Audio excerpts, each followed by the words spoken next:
One of the most underappreciated category of exercises to improve mobility throughout the entire body, but specifically for your neck and your shoulders, are inversion exercises. In this video, we're going to talk about how I use them, why they're important, what they actually do from an internal perspective, and how you can start to use it with your clients. Hi, I'm Alex Effer, founder of Resilient Training Rehab, and I've helped thousands of coaches and clinicians get faster and more consistent results with your clients.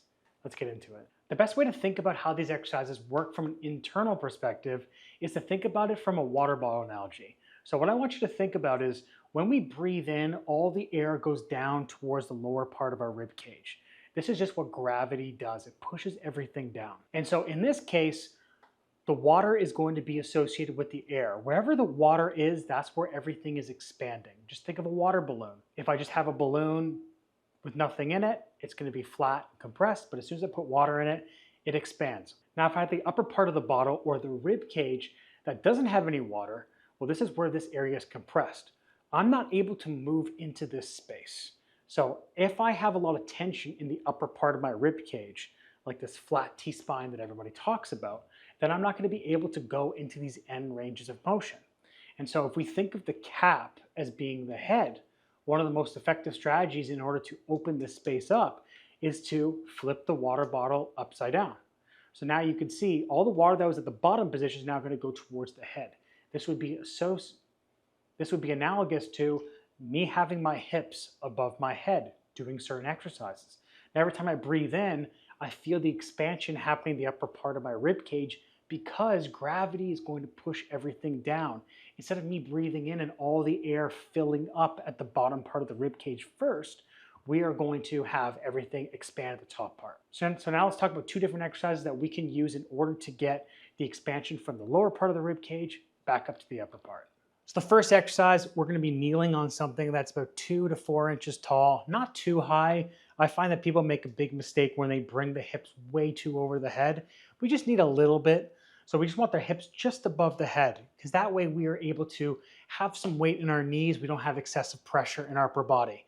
If we go up way too high, what tends to happen is people just use all the muscles in their upper back, and that then just creates that compression we're trying to get away from. And so what we're gonna do is have something that's lower, and we can position our knees, whatever is comfortable. I usually prefer to get people's knees wider, just so we can open up the back part of the pelvis as well. And then they're gonna drop down on their elbows, and they're find a position where they have balance between their arms and their legs. So I don't want them too far back like this, or too far forward like that, where they feel too much shoulder activity.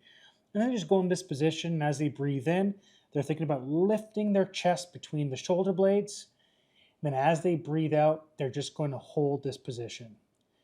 And now what people will tend to do is they'll feel like their back is rounding, so they'll try to crunch underneath. Now this is going to create compression around the pelvis instead of allowing the pelvis to be able to open. So I want you to instead think more of a slight anterior pelvic tilt and then lift the rib cage up, and that should level out your rib cage and your pelvis. You're just going to hold this position as you breathe. Breathe in as you get tall. Breathe out as you hold that position. You feel a nice stretch in between the shoulder blades. So now we can progress that exercise and move towards more of a loaded position. So now we're going to go into this downward dog position. It's going to force us to stabilize a little bit more. Now the problem that some people have when they transition from their elbows to their hands is they're not able to get that reach and be able to bring the chest in between the shoulder blades. So what they do instead is when they're pushing back, they feel a lot of trap muscles working. That is them not able to get into that rib cage position. So this is why I like to get them to hold on to something elevated. It just gives them more room to reach back. But the same concept is in place. We are having our hips above our head. We are having equal weight between our hands as well as our feet so that we're able to get that expansion at the base of the neck, in between the shoulder blades, and at the pelvis. In this video, we talked about why inversion is such an effective strategy in order to improve shoulder mobility, as well as when to use it, how to use it. If you want to learn more about exercises like this and how we can manipulate it based on the compensation, based on where somebody's compressed or not, then check out my Evolve Biomechanics mentorship, where I give you my entire framework of understanding how to assess and how to program based on these certain compensations. Thanks so much for watching. Don't forget to like, save, subscribe. I'll see you next time.